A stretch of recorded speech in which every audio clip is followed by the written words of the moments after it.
presidencial yo presentaba un impedimento, pero eso no va a perder mi honra y ejercer el derecho de réplica.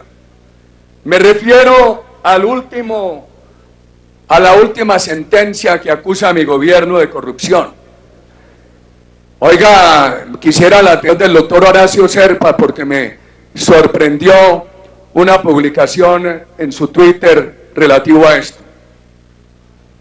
La Corte Suprema condena al doctor Sabas Pretel, no obstante que la testigo Gidin Medina dijo que Sabas Pretel ningún ofrecimiento le había hecho, que los ofrecimientos los había hecho Álvaro Uribe. La Corte Suprema condena a Diego Palacio, no obstante que uno de los conjueces que lo condena hace parte del grupo de abogados del periodista Daniel Coronel contra mi familia y contra nuestro gobierno. La Corte Suprema condena a Diego Palacio por el delito de cohecho, cuando un nombramiento se había hecho 2 meses antes de cualquier intervención de la señora Gidin Medina en la reelección. Nada tenía que ver con ella, y ella posteriormente llegó a tipificar el delito de concusión. Condenan a Alberto Velázquez con las mismas mentiras. Se le probó a la señora que mintió en materia de llamadas que negó, a la señora que presionó al gobierno por contratos en Ecopetrol, la señora que dijo que yo me había arrollado en la presidencia de la República a ofrecerle un consulado y a pedirle que votara por mí, la señora que dijo que los parlamentarios iban a la presidencia por tulas de dinero. Muchos de los aquí presentes apoyaron ese gobierno. Yo pediría que alguno diga que fue sobornado por ese gobierno. Dice la Corte en el comunicado que yo fui el determinador.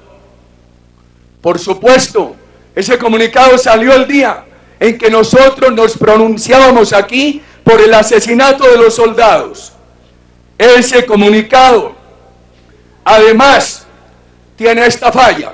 La Corte no me quiso escuchar como testigo y no es el juez de mis actos como presidente de la República. Dice la Corte que había una organización criminal. Vamos a preguntar dónde la había. Si en el gobierno que preguntaba por lo que estaba ocurriendo, o allí que estaban interferidos por narcotraficantes como Giorgio Sale, Asensio Reyes. Es la Corte la que tiene que decir por qué apareció en el periódico El Espectador unas transcripciones de magistrados que pedían un golpe de Estado contra el presidente y que prevaricaban para sustentar por qué no nombrar en esa época fiscal general de la nación. El tema de la mermelada. El gobierno nuestro en el plan de desarrollo dejó 1 billón para las regiones. Se asignó en discusiones públicas en todas las regiones de Colombia. Por eso tuve que desmentir lo que aquí dijo el ministro Néstor Humberto Martínez. Es bueno tener en cuenta para esta decisión que fue la reelección presidencial la que permitió consolidar la seguridad, que le sirvió a todos, a los más cercanos al gobierno y a los más duros críticos, que fue la que permitió pasar la inversión en Colombia, la privada doméstica, pública y privada doméstica, de 20.000 a 75.000 millones de dólares, y la extranjera de 2.000 a 15.000, que fue la reelección la que permitió empezar el desatraso de la infraestructura, como la autopista del Sol, que fue la reelección la que permitió que el país estuviera en condiciones de adjudicar obras como Hidrosogamoso, que fue la reelección la que permitió dar los grandes golpes al terrorismo. ¿Y a dónde está la organización que prevarica? ¿En el gobierno o en la Corte, que para no investigar la FARC política negó la validez de los computadores decomisados a Raúl Reyes, cuando no fueron alterados, como lo testificó la Policía Internacional. Yo hice la campaña para elegir los constituyentes en 1990. Nunca se propuso eliminar la reelección. Esa fue una de las sorpresas de la constituyente. Y fue por razones políticas, que no por razones de fondo. Por ejemplo, se habla que para restablecer el equilibrio de poderes hay que eliminarla.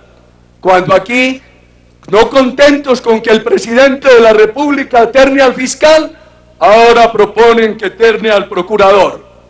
La Constitución del 91 dijo que para tener un Congreso independiente, los congresistas no deberían tener la expectativa de ser ministros y embajadores.